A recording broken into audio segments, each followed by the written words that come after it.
ขอถวายความเคารพแด่ท่านพระอาจารย์ดร.พรหมธัญญา สุทธิยาโนที่เคารพ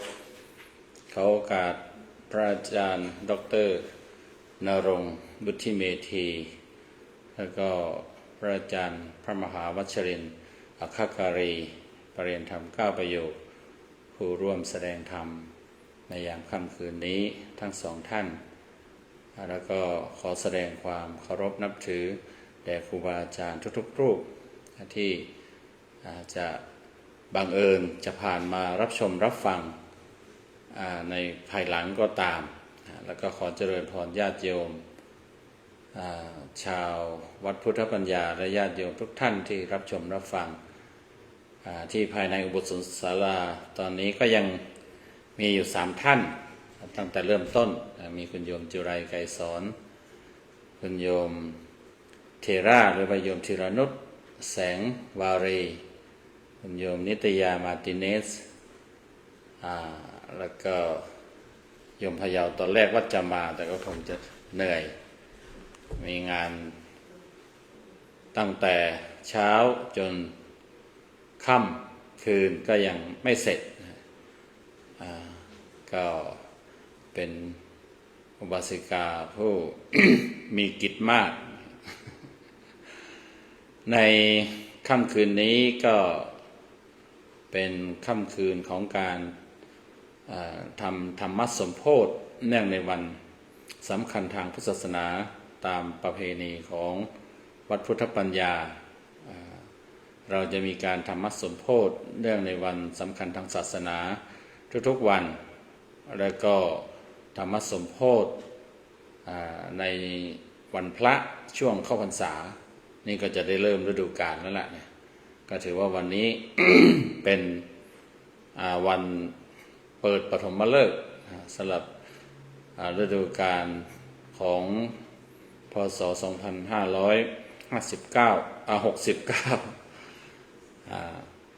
ก็ถือว่า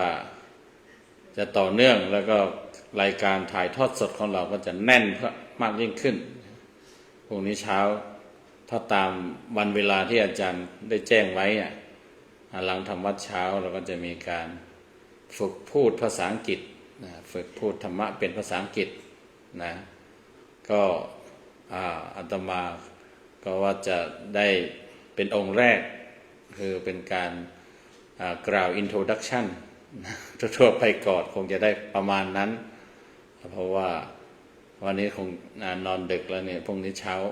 ไม่รู้สมองจะทำงานหรือเปล่าแล้วก็ช่วงการแสดงธรรมช่วง ท้ายๆนะก็อาจจะตะกุกตะกักบ้างเพราะว่าบางทีสมองไม่รื่นไหลนะต่อจากอาตมานี่ก็ยังมีของพระอาจารย์นุตจัญญาของเราก็ยังจะทำรายการ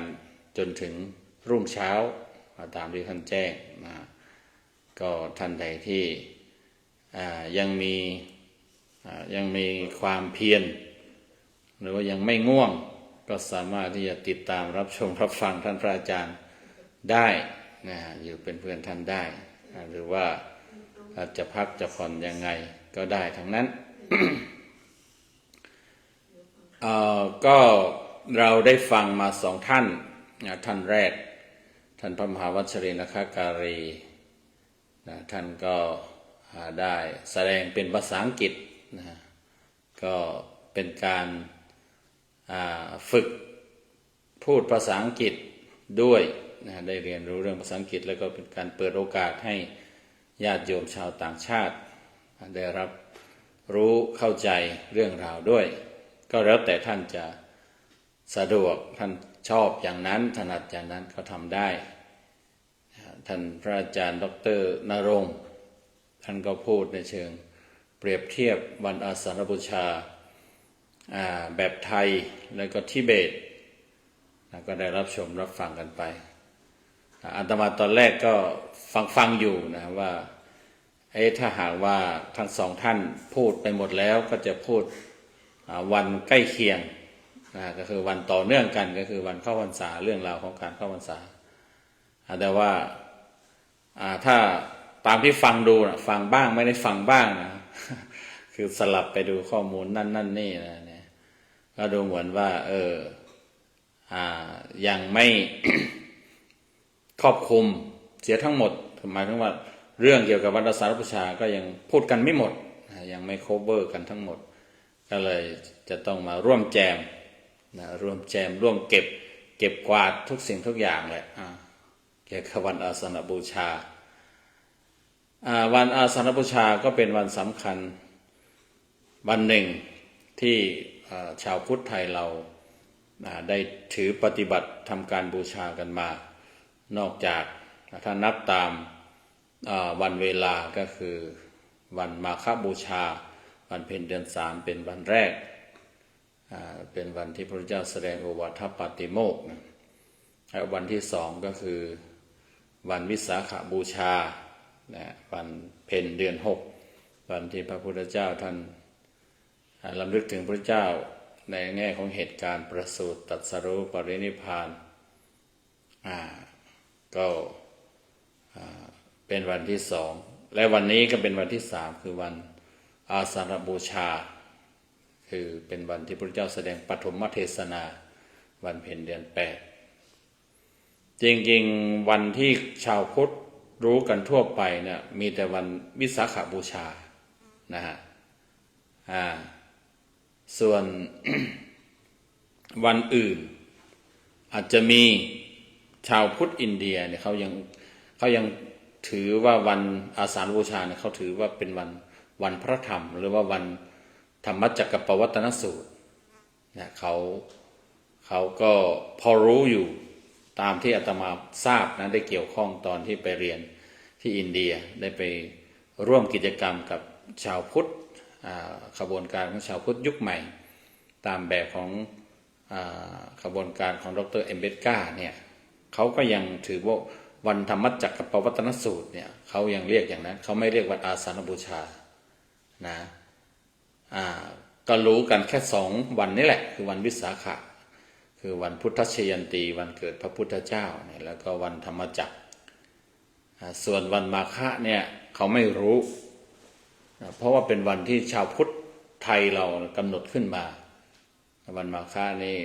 รัชกาลที่4ท่านตั้งขึ้นมาแล้วก็วันอาสาฬบูชานี้เนี่ยก็ได้กำหนดกันขึ้นมาเมื่อปีพศ2501นะ501เท่านี้เองเพราะว่าหลวงพ่อพระเดชพระคุณพระธรรมโกษาจารย์ชอบอนุจารีท่านเห็นถึงความสำคัญและอาจจะปรารภเรื่อง เกี่ยวกับว่าพระพุทธศาสนาดำรงอยู่ครบกึ่งพุทธกาลหรือว่ากึ่งอายุการของพระพุทธศาสนาของพระสมณโคดมหรือพระพุทธเจ้าของเราที่เราทราบกันมาว่าจะมีอายุ 5,000 ปีเมื่อมีอายุครบ 2,500 แล้วก็อาจจะริเริ่มทำอะไรที่เป็นอนุสรณ์ก็ได้กำหนดให้มีวันอาสาฬบูชาเนี่ยเป็นวันได้เริ่มปฏิบัติบูชากัน 2,501 เป็นต้นมานะทีนี้วันอาสาฬบูชาเนี่ยความเป็นจริงแล้วเนี่ยมันก็เกิดขึ้นทั้ง3วันที่กล่าวมาเนี่ยเกิดขึ้นในพรรษาแรกในปีแรกของการเกิดขึ้นหรือการเป็นพระพุทธเจ้าของเราด้วยนะนั่นก็คือหลังจากที่พระเจ้าตรัสรู้ในวันวิสาขบูชาท่านก็คิดถึงคนที่จะสอนเพราะว่าท่านโดยหน้าที่คือเป็นพระพุทธเจ้าเป็นพระพุทธเจ้าต้องมีหน้าที่คือสอนคนคือก่อตั้งศาสนาถ้าเมื่อสอนศาสนาเราทำการสั่งสอนเนี่ยมันก็จะกลายมาเป็นศาสนาพอเป็นศาสนาของผู้รู้ผู้ตื่นผู้รู้เราก็เรียกเป็นพุทธศาสนาเป็นหน้าที่อยู่แล้วอาจจะมีช่วงที่ท่านคิดหนักก็ไม่ใช่ว่าไม่คิดว่าจะสอนหรอกท่านคิดหนักอยู่ท่านใคร่ครวญเขาเรียกว่าปริวิตกนะครับศัพท์ภาษาบาลีนะหลังจากที่ท่านตรัสรู้แล้วท่านก็เกิดปริวิตกคือ ถ้าปริวิตกถ้าเป็นแบบภาษาไทยก็หมายถึงว่าไปวิตกกังวลคิดมากอะไรอย่างเนี้ยแต่จริงๆคือตรึกตรองอย่างถี่ถ้วนจะเป็นยังไงคนมันไม่ได้มีความหมายว่าพระพุทธเจ้าจะไม่สอนหรอกนะหรือว่าเครียดหนักอะไรไม่ใช่อย่างนั้นคือคิดไตรตรองปริแปลว่ารอบอย่างรอบด้านตักกะวิตักกะก็คือไตรตรองคิดมาความหมายตามบาลีเป็นอย่างนั้นไม่ใช่เป็นเรื่องของการวิตกกังวลเครียดอะไรเหมือนความเข้าใจแบบภาษาไทยท่านก็ต้องสอนอยู่แล้วเพราะว่าท่านเป็นพระพุทธเจ้าเขาออกแบบมาให้สอนท่านต้องสอนทำประกาศศาสนาแต่ว่าคิดไข้ควรนิดหนึ่งว่ามันจะมีคนรู้หรือเปล่ามันของยากของละเอียดลึกซึ้งแต่ว่าบังเอิญผู้ที่รู้ใจผู้ที่รู้ความคิดคือท้าวสหบดีพรหมเนี่ยท่านก็กลัวว่าพระพุทธเจ้าจะไม่สอนแล้วจะมวลมนุษยชาติเนี่ยจะเสียโอกาสจะพลาดหรือว่าจะชิบหายเขาศัพท์เดิมเขาที่มันจะชิบหายคือหมายถึงว่าจะเสียประโยชน์จะพลาดในการที่จะได้ฟังธรรมแล้วก็ได้พ้นทุกข์เหมือนพระองค์ก็เลยมาเขาเรียกว่ามาขอมาอาราธนาแต่ว่าพระพุทธเจ้าจริงๆก็จะแสดงอยู่แล้วล่ะก็จึงทำให้พระองค์นั้นได้ไปแสดงเมื่อคิดถึงคนแสดงก็หมายว่าเมื่อคิดถึงคนฟังเมื่อคิดถึงคนฟังมันไม่มีใครที่มีปัญญามากที่จะฟังธรรมของท่านนึกถึงครูบาอาจารย์ก็ท่านเสียไปเสร็จแล้วถ้าตามเรื่องราวคือเพิ่งเสียใหม่ๆนะประมาณสัก7 วันเลยเนี่ยเขาว่าอาจารย์อาราลบทอุทกดาบทเสียไล่เรียงกันแต่ตอนนี้ยังเป็นพรหมอยู่ยังอยู่ในพรหมโลกแล้วไม่รู้ว่าอีกพระพุทธเจ้ากี่องค์จะผ่านมาจะมาอุบัติจึงจะได้มีโอกาสจะมาเจอจะมาฟังธรรมหรือเปล่าเนี่ยก็ยังไม่รู้แต่ว่าท่านก็อยู่เป็นพรหมส่วนพระพุทธเจ้าของเราที่เคยเป็นลูกศิษย์เนี่ยท่านก็ปรินิพพานไปแล้วคือไม่มีการกลับมาเกิดอีกอาจารย์ทั้ง2 ท่านเนี่ยยังจะต้องเวียนว่ายในสังสารวัฏอีกก็ถือว่าพลาดพระเจ้าเลยบอกว่าชิบหายแล้วแต่คำมันอาจจะดูแรงนะภาษาไทยแต่หมายว่าก็คือพลาดเสียโอกาสอย่างแรงแต่กลุ่มคนโชคดีกลุ่มแรกก็คือพระปัญจวัคคีย์ลูกอดีตจะว่าลูกศิษย์ก็ได้จะว่าเพื่อนก็ได้จะว่าผู้อุปถากก็ได้เพราะว่าปัญจวัคคีย์ก็มีหัวหน้าคือท่านอัญญาโกณฑัญญะอัญญาโกณฑัญญะก็ไม่ใช่ใครก็คือเป็นพราหมณ์หนุ่มพราหมณ์คือผู้ที่จบไตรเพศมีวิชาความรู้หนึ่งในนั้นคือความรู้ในเรื่องโหราศาสตร์การทำนายก็เป็นพราหมณ์หนุ่มที่ทำนายพระพุทธเจ้าจากบุคลิกลักษณะดูวันอะไรต่างๆแล้วท่านบอกว่าต้องบวชเป็นพระพุทธเจ้าแน่ๆก็เลยไปบวชรอแล้วก็ชวนพวกลูกหลานของพราหมณ์เพื่อนพราหมณ์108ที่มาทำนายดวงหรือว่าทำนายอนาคตหรือว่าชะตาชีวิตของพระพุทธเจ้าบวชได้อีก4 ท่านก็รวมกันเป็น5คือปัญจวัคคีย์ก็เป็นกลุ่มคนที่มีสติปัญญามากพอที่จะรับฟังได้ท่านก็จึงไปโปรดแล้วก็รู้ว่าปัญจวัคคีย์อยู่ที่ป่าอิสิปตนมฤคทายวันป่านี้ก็เป็นป่าโบราณนะป่าดั้งเดิมป่าอิสิปตนมฤคทายวันชื่อยาวหน่อยบางคนเนี่ยฟังเท่าไหร่ก็จำไม่ได้แล้วพอได้ยินแต่ว่าพูดไม่ถูกอะไรถ้าแปลตามศัพท์คือป่าอิสิคือพระฤาษีปัตนะคือหล่นหรือว่าตกลงมฤคทายวันก็คือเป็นที่พวกนักบวชฤาษีอยู่แล้วเขาใจดีเขาไม่เบียดเบียนสัตว์เขาเรียกว่าเอ็นดูต่อสัตว์มีอาหารมีผลไม้ก็แบ่งปันเลี้ยงสัตว์เลี้ยงกวางเลี้ยงอะไรแบบนั้นมันเป็นสถานที่ศักดิ์สิทธิ์เพราะว่า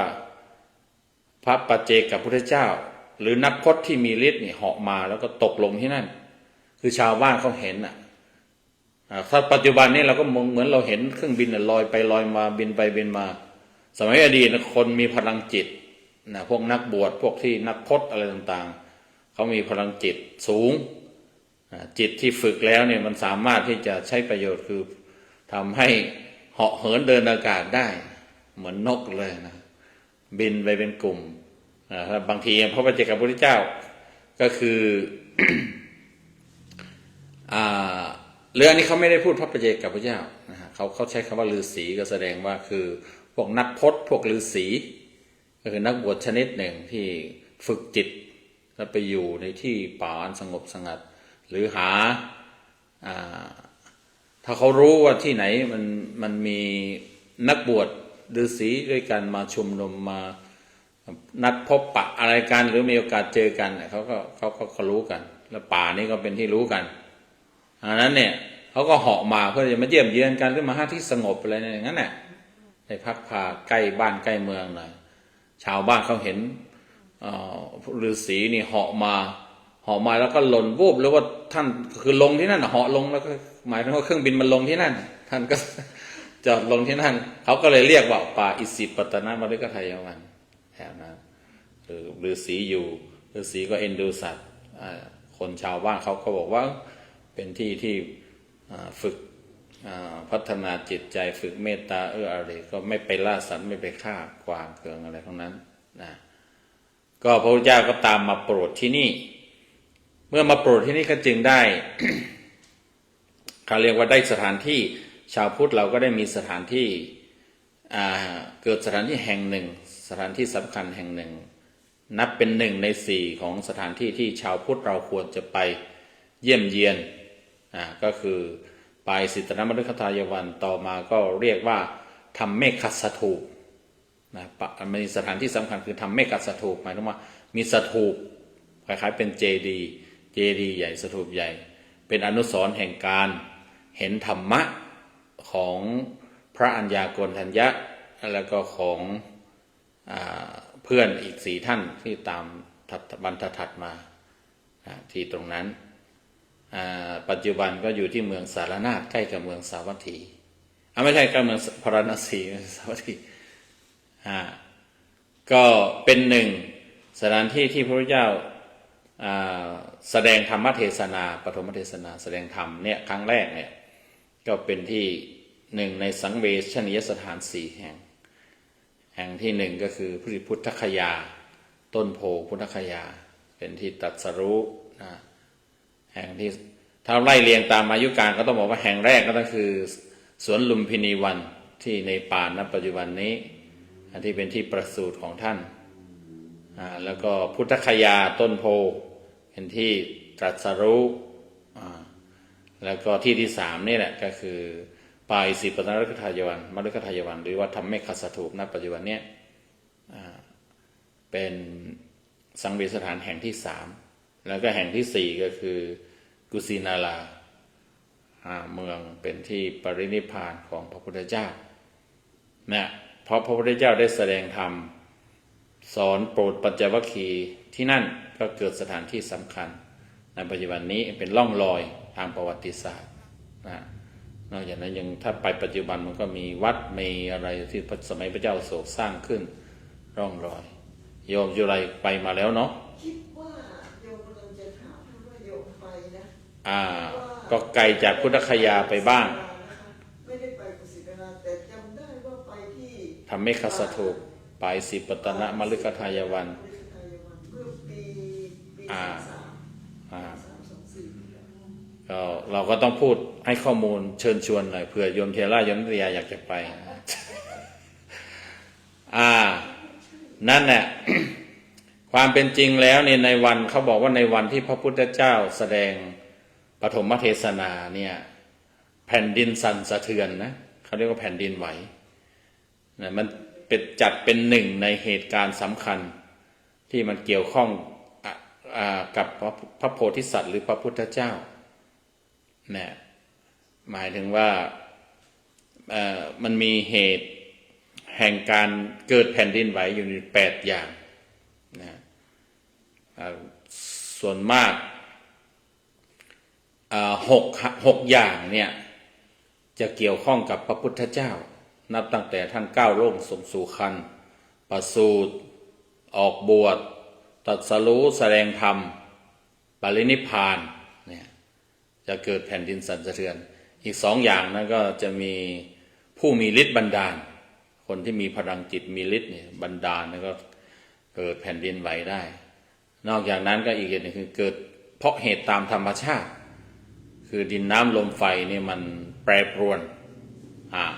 เขาบอกว่าดินตั้งอยู่บนน้ำน้ำตั้งอยู่บนลมเมื่อลมมันเคลื่อนมันมีลมมันไหวก็ทำให้น้ำก็ไหวน้ำไหวแผ่นดินก็ไหวเขาว่างั้นนะก็ นี่แหละวันที่ท่านแสดงปฐมเทศนานี่ก็แผ่นดินสั่นสะเทือนเรื่องจริงๆแล้ว มันก็อาจจะเป็นปรากฏการณ์ตามนั้นหรือในจะเป็นความหมายอื่นในความหมายที่ว่าคือโลกเนี่ยเขาเรียกว่าล่ำลือเป่าประกาศเรื่องลือเฉพาะอย่างยิ่งก็คือว่าพวกเทวดาอันนี้เดี๋ยวจะค่อยว่ากันว่าเทวดาเป่าประกาศกระหึ่มกึ่งก้องทำเสียงสาธุการหรือว่าประกาศข่าวว่าพระพุทธเจ้าท่านได้แสดงธรรมและมีคนรู้เป็นการทำหน้าที่ของพระพุทธเจ้าเป็นครั้งแรกเลยในวันอาสาฬหบูชาถ้าพูดถึงวันอาสาฬหบูชาในอีกแบบหนึ่งเขาก็ในแง่ของการว่ามันเป็นวันอะไรเนี่ยมันเป็นหลายๆอย่างเป็นวันหลายแบบหลายๆอย่าง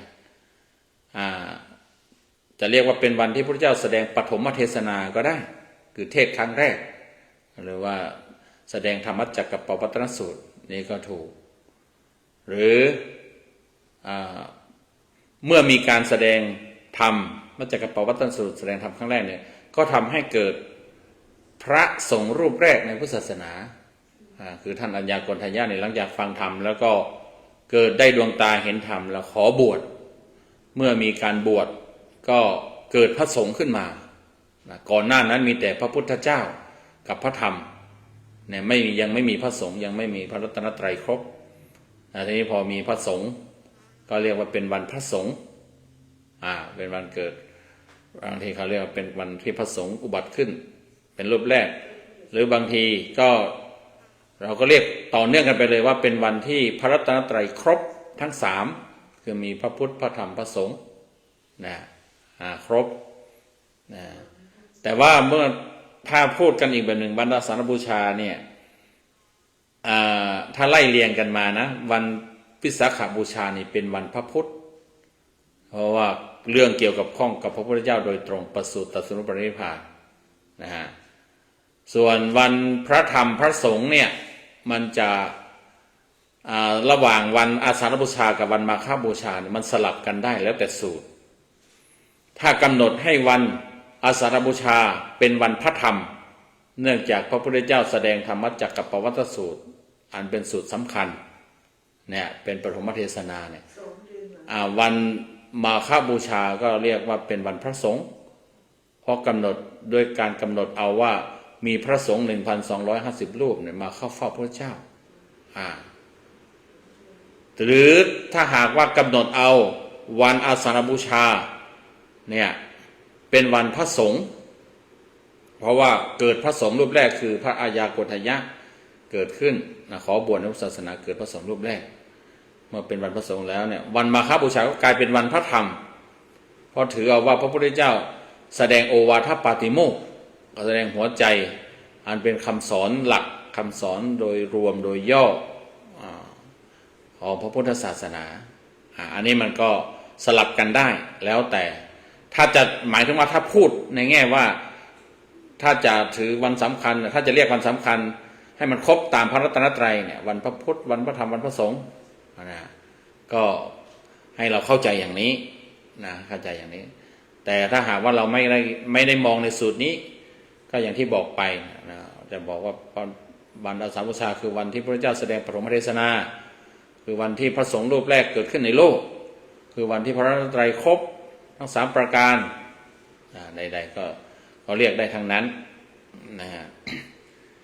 ทีนี้ก็มาดูเรื่องเกี่ยวกับเนื้อหาเกี่ยวกับธรรมจักรกับปวัตตนสูตร นะเพราะว่าเป็นพระสูตรรูปแรกเป็นพระสูตรแรกเป็นเทศนาครั้งแรกที่พระพุทธเจ้าแสดงว่ามันมีเนื้อหาเกี่ยวกับอะไรในบางทีทั้งสองท่านก็อาจจะเปยๆไปบ้างนะหรือว่าท่านพระอาจารย์ก็ได้กล่าวได้พูดไปบ้างนะ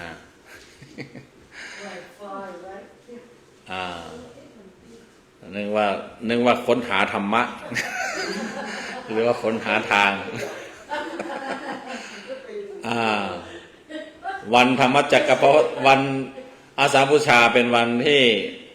พระเจ้าแสดงปฐมเทศนาเนี่ยก็คือพระพุทธเจ้าบอกทางนะ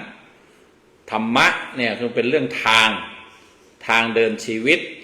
นะทางที่จะปฏิบัติทำให้พ้นทุกข์เนี่ยพระพุทธเจ้าก็ในธรรมเนื้อหาในธรรมจักรปวัตนสูตรเป็นเรื่องการบอกทางนะเพราะยังคือบอกทางให้ครบถ้วนนะพระพุทธเจ้าท่านก็ รู้ว่าพวกปัญจวัคคีย์และตัวพระองค์เองด้วยสมัยบวชแรกๆเนี่ยก็เดินทางผิดกันแล้วก็ลูกศิษย์5 ท่านในปัญจวัคคีย์นั้นก็เดินทางผิดเข้าใจผิดไม่เดินทางผิดก็คือไปบำเพ็ญตบะทรมานตนเขาเรียกว่าทำตนให้ลำบากเรียกว่าอัตตกิลมัฏฐานุโยคเพราะมีความเชื่อเพราะในบริบท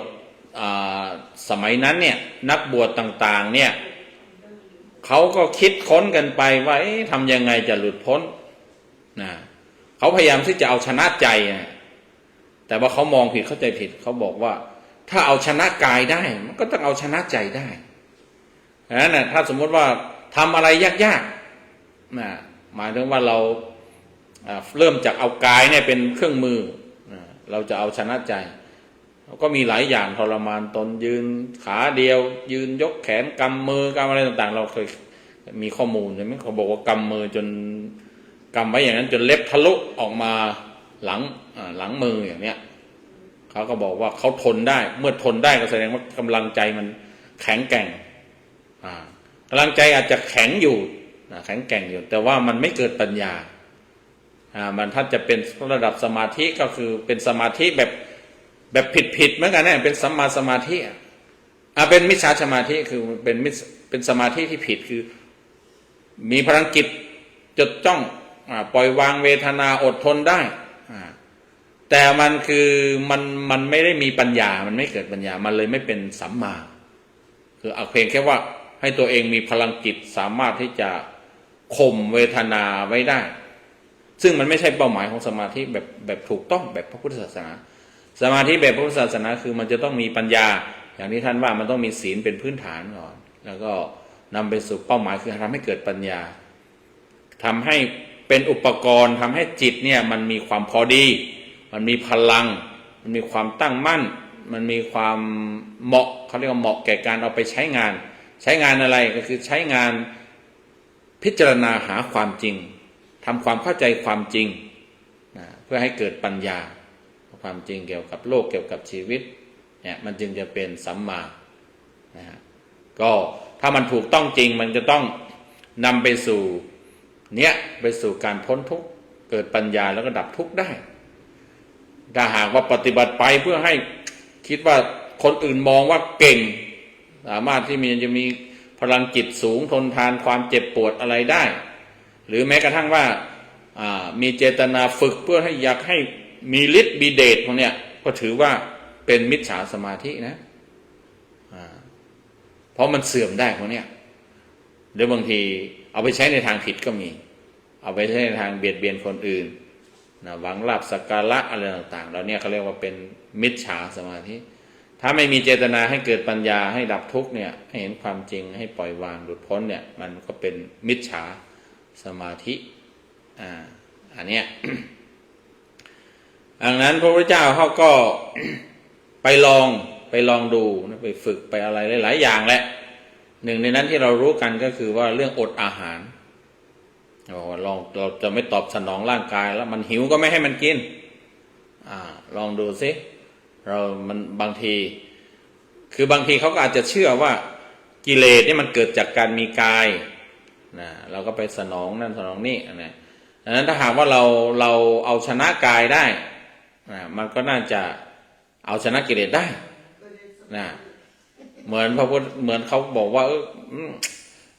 มันมีกายที่อุดมสมบูรณ์นี่แหละมันจึงมีเรี่ยวแรงท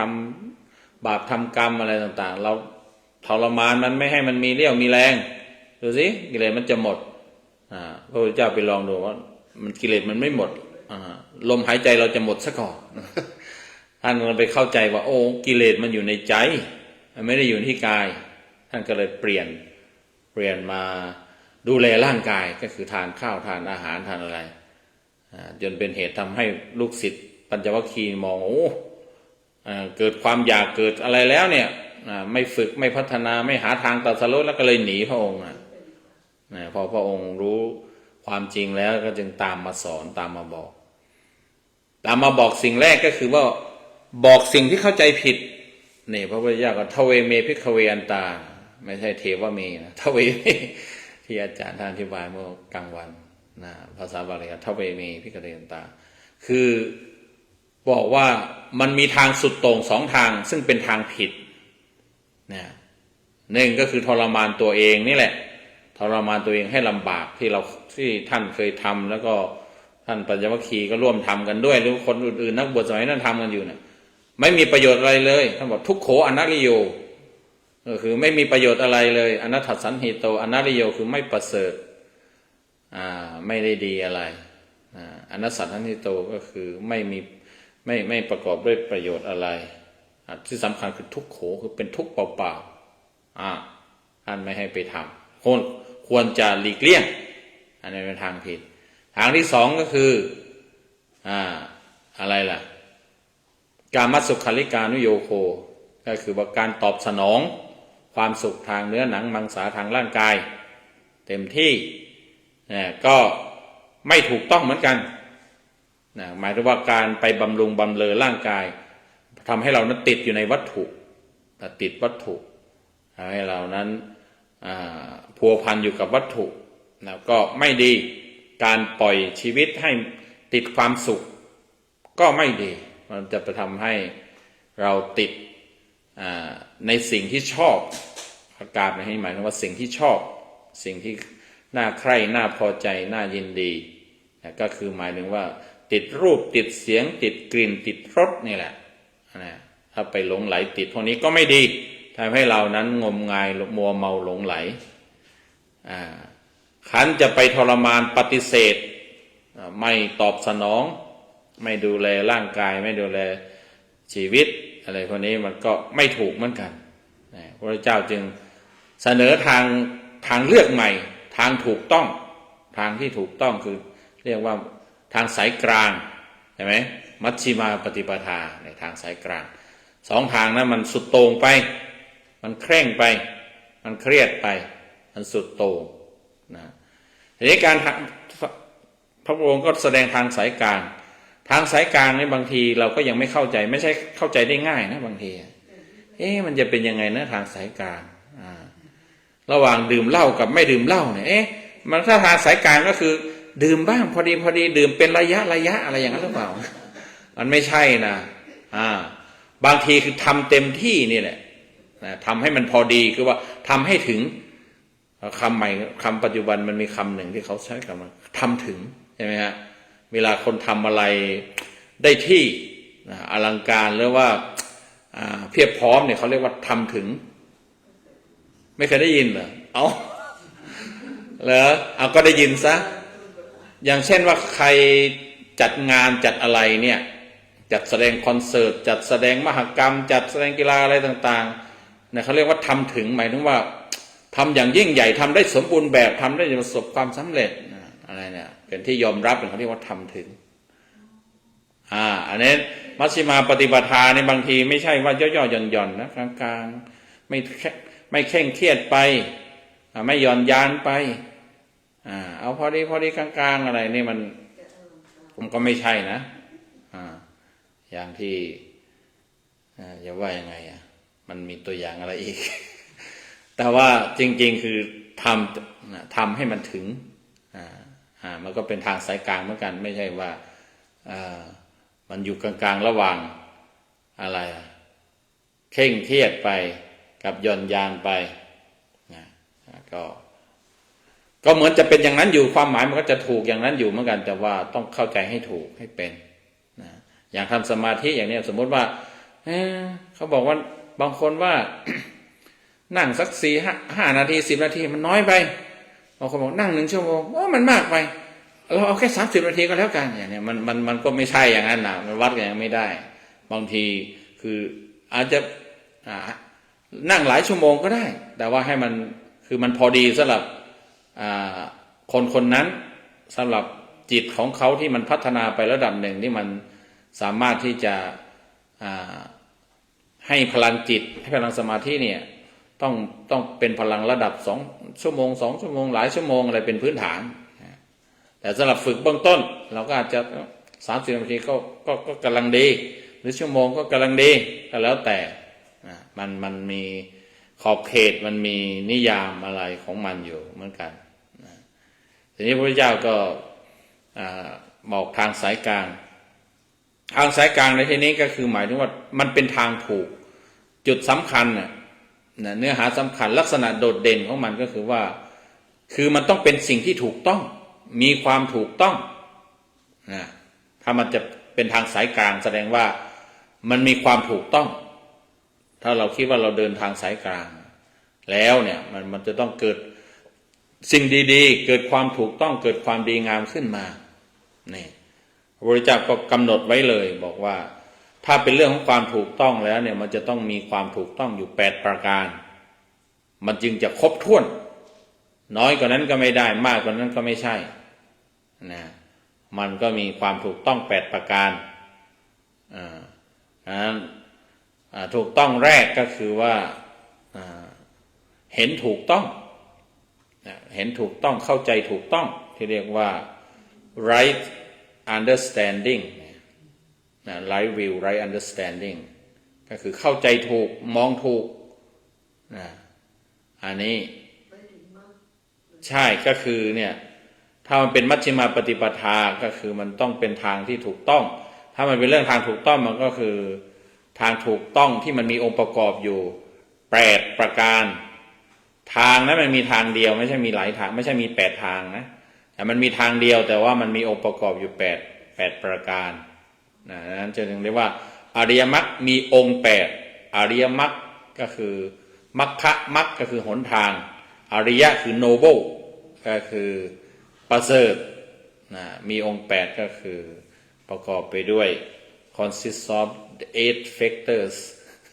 ใช่ไหมถ้าเป็นภาษาอังกฤษถูกต้องหรือเปล่าไม่รู้ condition หรือว่า factor ดีถ้าว่าองค์ประกอบ8 ประการเนี่ยเอาใดๆก็แล้วแต่แล้วอย่าไปว่ากัน อันนี้ความถูกต้องแรกก็คือว่าต้องเข้าใจถูกต้องเห็นถูกต้องเข้าใจถูกต้อง right view right understanding อันที่2ก็คือว่าดำริถูกต้องคิดเป็นในทางที่ถูกต้องดำริเป็นในทางถูกต้องก็คือ right thought ใช่ไหมฮะright thought อะไรนะอีกอันหนึ่ง right aspiration เราคิดถูกกันแล้วกันนะคิด good thing ใช่ไหมgood thinking good thought right thought right thought 2 อย่างนี้มันเป็นส่วนของปัญญาเขาจัดเป็นปัญญานะต่อมาก็ถูกต้องที่3ก็คือว่า พูดถูกต้องถ้าพูดต้องพูดถูกต้องเป็นถ้าสมมติจะใช้วาจาจะใช้คำพูดก็ต้องเป็นคำพูดที่ถูกต้องคำพูดที่ถูกต้องคือคำพูดที่จริงคำพูดที่ไพเราะคำพูดที่สมานสามัคคีไม่ส่อเสียดใครๆไม่ยุยงให้เกิดแตกแยกไม่เป็นคำที่หยาบเป็นคำจริงเป็นคำไพเราะมีประโยชน์ก็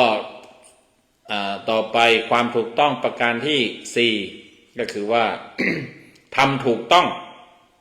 สัมมากัมมันตะเนี่ยแป แปลว่าทำการงานถูกต้องเนี่ยมันก็เลยคลุมเครือนะบางทีทำการงานถูกต้อง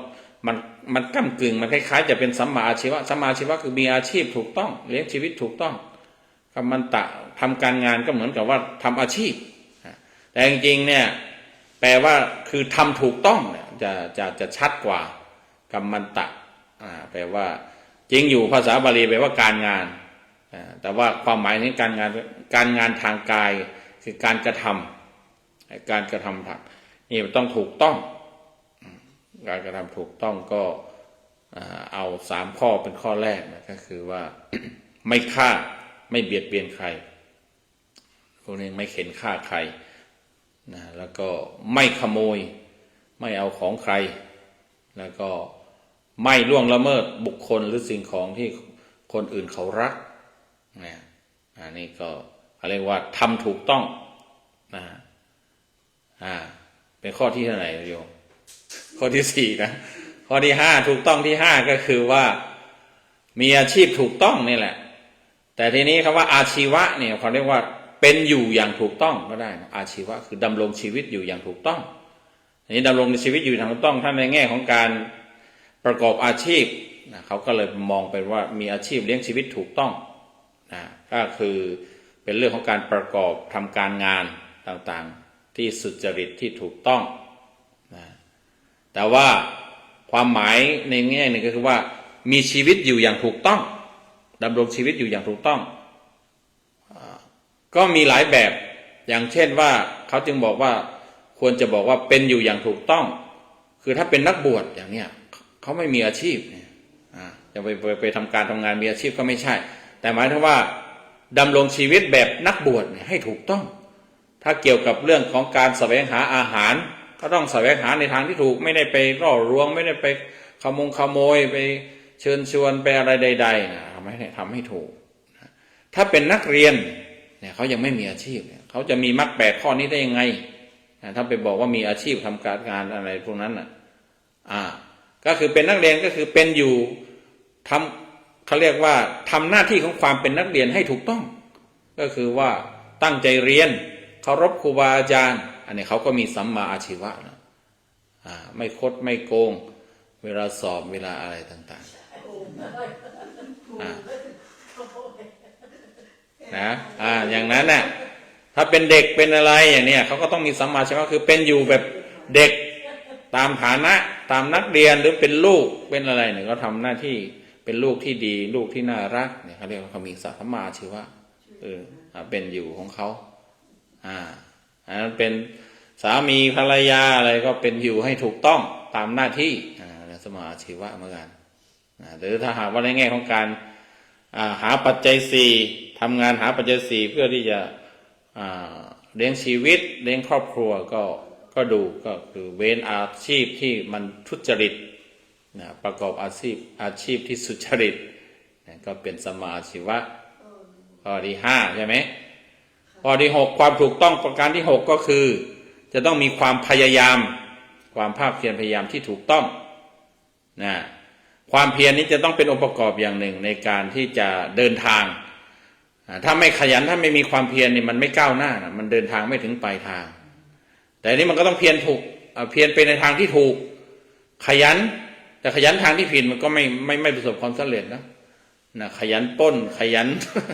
ทำอะไรต่างๆเนี่ยมันมีเหมือนกันเขาขยันเหมือนกันนะโจรเนี่ยเขาก็ขยัน โจรนี่เขาก็ขยันปล้นขยันทำหน้าที่ทำงานของเขาแต่ว่ามันผิดเบียดหลอกลวงคนอื่นใช่ไหมนั้นความเพียรเราก็ต้องใช้ไปในทางที่ถูก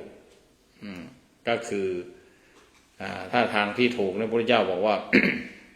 มันต้องเพียรระวังสิ่งไม่ดีเพียรระวังบาปหรือว่าเพียรเลิกบาปเพียรเลิกสิ่งไม่ดี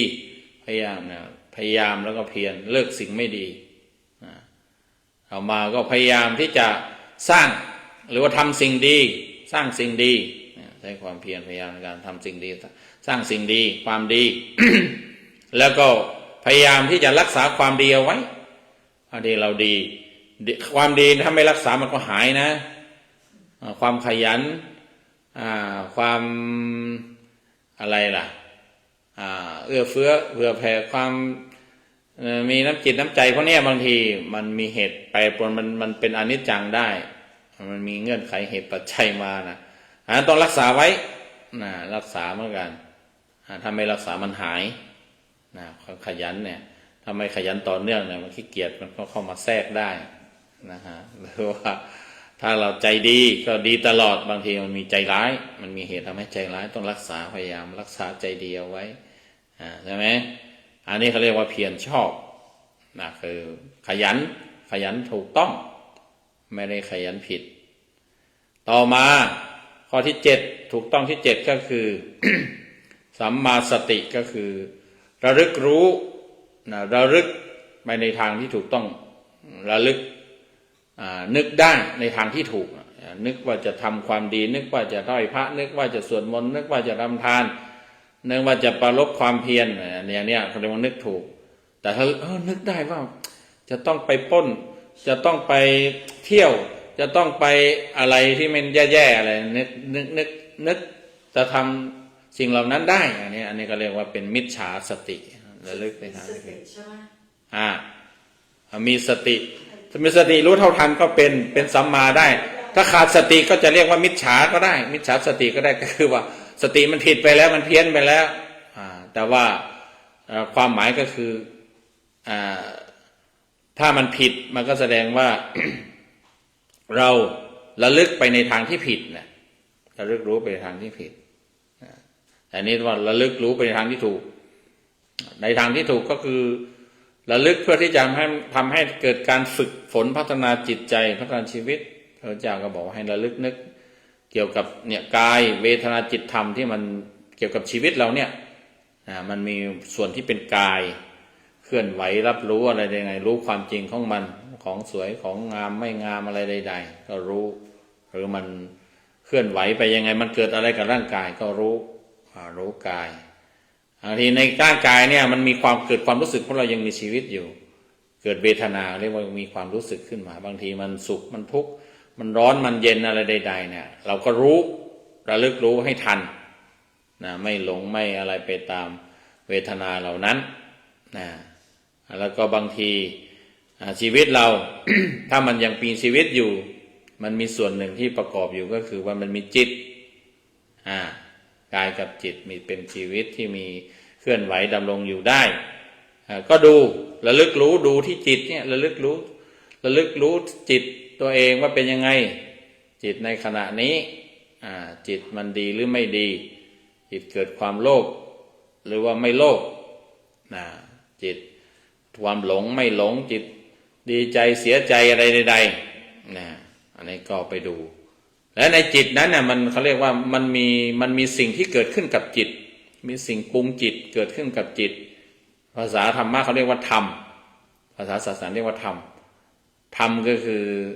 สิ่งที่มันเกิดขึ้นกับจิตหรือบางทีมันก็คือสิ่งที่มันเกิดขึ้นตามเหตุปัจจัยของมันนั่นแหละแต่ว่ามันเข้ามาเกี่ยวข้องกับจิตเราอันนี้เขาเจาะจงเอาจุดที่มันช่วงที่มันเข้ามาเกิดขึ้นกับจิตเข้ามาผสมกับจิตเราดูจิตเราเป็นยังไงจิตเราฟุ้งจิตเราคิดมากจิตเราเศร้าหมองจิตเราเครียดจิตเราทุกข์อะไรเหล่านี้เราก็รู้อยู่ที่จิตเนี่ยเพราะว่ามันเป็นศูนย์บัญชาการและอย่างที่เรารู้กันว่าใจเป็นนายกายเป็นบ่าวถ้าเราไม่รู้ระลึกรู้ไม่มีสติระลึกรู้ดูจิตเนี่ย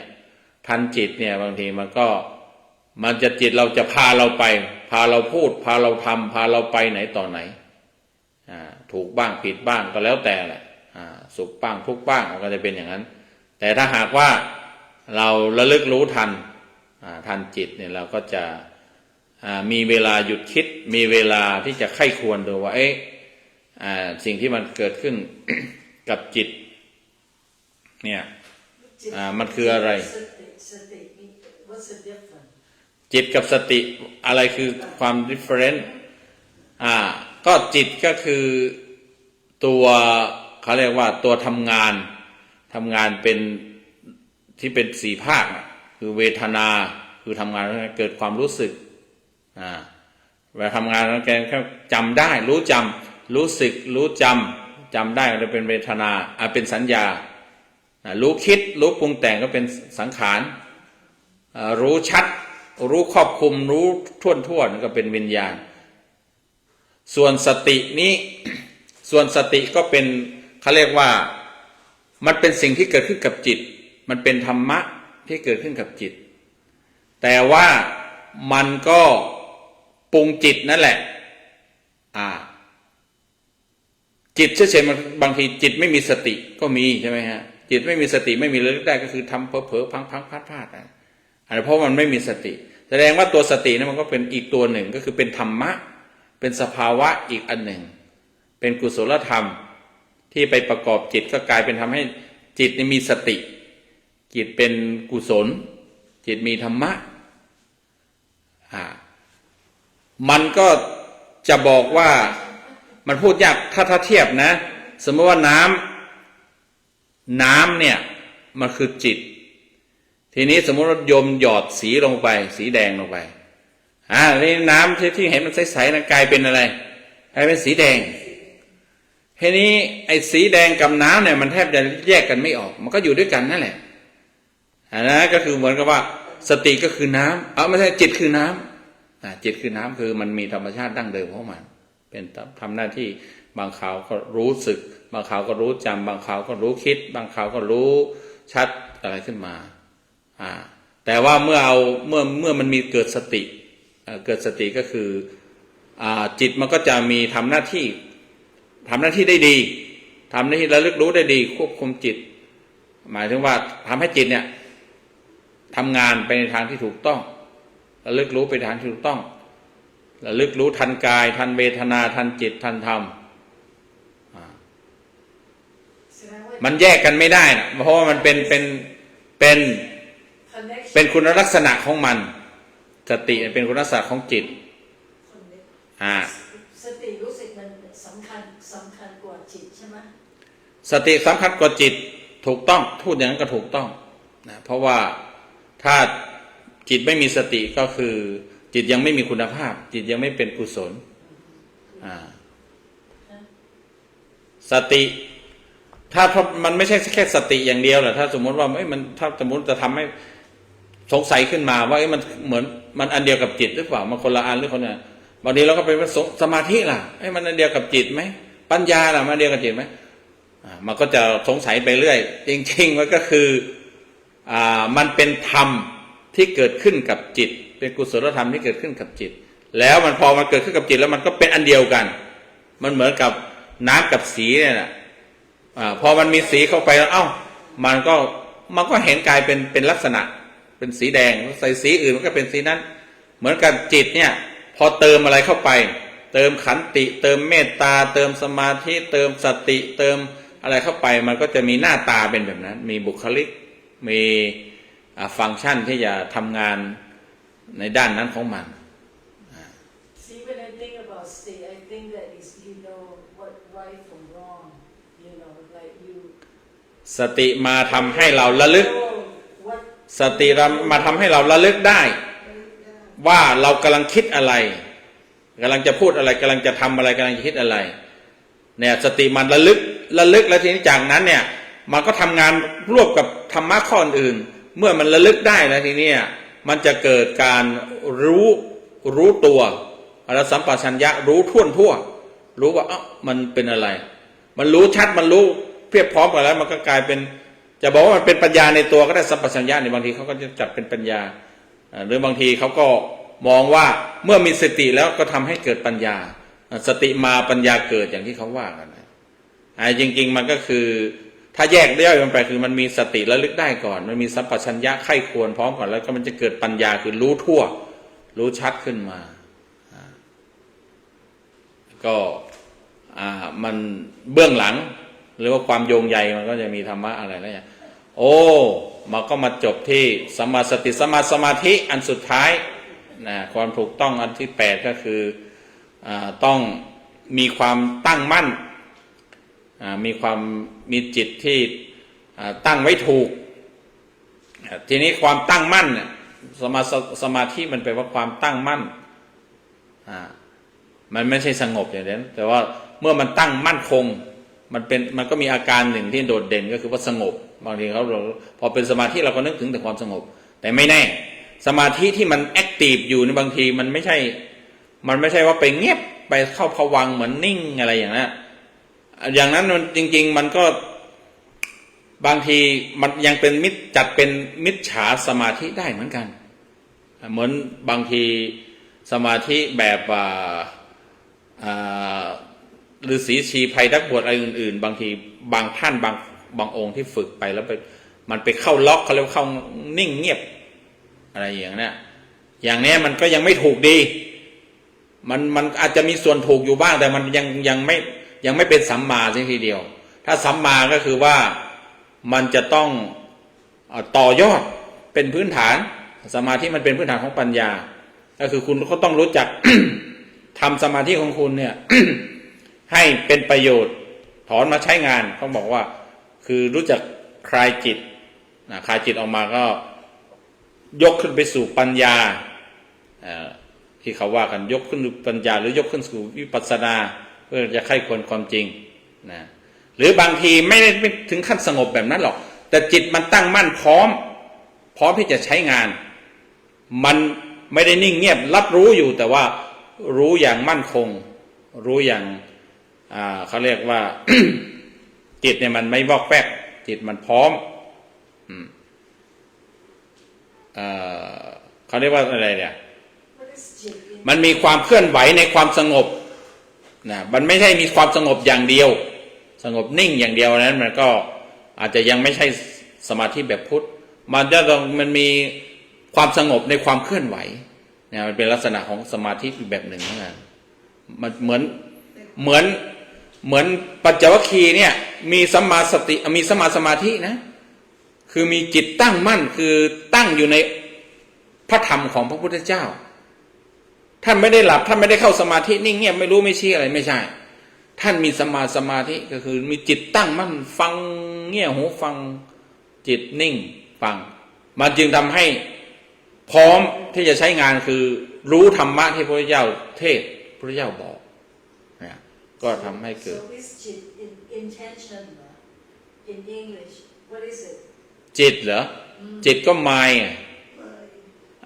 ถ้ามันมีสติก็เรียกว่า mindfulness มันเต็มจิตมันเต็ม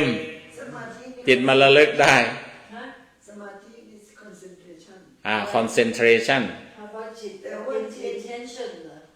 intention แปลว่าเจตนาจงใจจิตก็คือ mind I know but mind is such a big บางทีก็คือ consciousness ก็จะมันเป็นเรื่องวิญญาณอะไรไปอย่างนั้น it's big it's where gas you know ใช่แต่ว่าตอนนี้ก็ต้องคุยกันเท่านี้ก่อนนะเพราะว่านี่มัน6 ทุ่มแล้วโอ้ยังเอาเป็นว่าแม่ยังไม่เพียงแค่บอกทางกันแล้วกันวันพระพุทธเจ้าบอกทางนะแต่ว่านอกจากบอกทางแล้วท่านยังบอกสิ่งที่ถูกว่าสิ่งที่ถูกต้องเป็นความจริงก็คือท่านสอนเรื่องอริยสัจ 4บอกความจริงก็ว่าถ้าหากว่าทางถูกมันต้องนำไปสู่ความจริงคือนำไปสู่อริยสัจ 4ถ้ารู้อริยสัจ 4แล้วรู้สมบูรณ์แบบเรียกว่ารู้ว่าทุกข์คืออะไรทุกข์ควรกำหนดรู้ว่ารู้ว่าสมุทัยคืออะไรสมุทัยควรละรู้ว่านิโรธคืออะไรแล้วก็รู้ว่านิโรธจะต้องทำให้แจ้งแล้วจริงๆก็ไล่มาตั้งแต่รู้ว่าทุกข์คืออะไรทุกข์ควรกำหนดรู้แล้วสมุทัยคืออะไรสมุทัยควรละได้แล้วนิโรธคืออะไรนิโรธคือควรทำให้แจ้งแล้วก็รู้ได้ว่าทำให้แจ้งแล้วเรียบร้อยแล้วรู้ว่าทางมรรคหรือทางคืออะไรทางควรทำยังไงทางควรก็คือต้องเจริญต้องสร้างขึ้นมาต้องดำเนินต้องเดินแล้วก็รู้ชัดว่าได้เดินไปแล้วเนี่ยถ้ารู้คุ้นทั่วรู้ความจริงแบบสมบูรณ์แบบก็เรียกว่ารู้แบบว่าแต่ละข้อของอริยสัจ 4ทุกข์สมุทัยนิโรธมรรคเนี่ยต้องรู้เขาเรียกว่ารู้3รอบหรือว่า3ระดับรู้ด้วยญาณ3ญาณคือรู้ด้วยสัจจญาณ รู้ด้วยกิจญาณรู้ด้วยกัตตญาณสัจจญาณคือรู้ว่ามันคืออะไร กิจญาณคือรู้ว่าควรทำยังไงกับมันกัตตญาณคือรู้ว่าเราได้ทำแล้วมันต้องมาสำทับอีกส่วนมากคือเราบางทีเราข้อแรกเนี่ยรู้ว่าคืออะไรมันคืออะไรเนี่ยบางทีเราก็ยังไม่รู้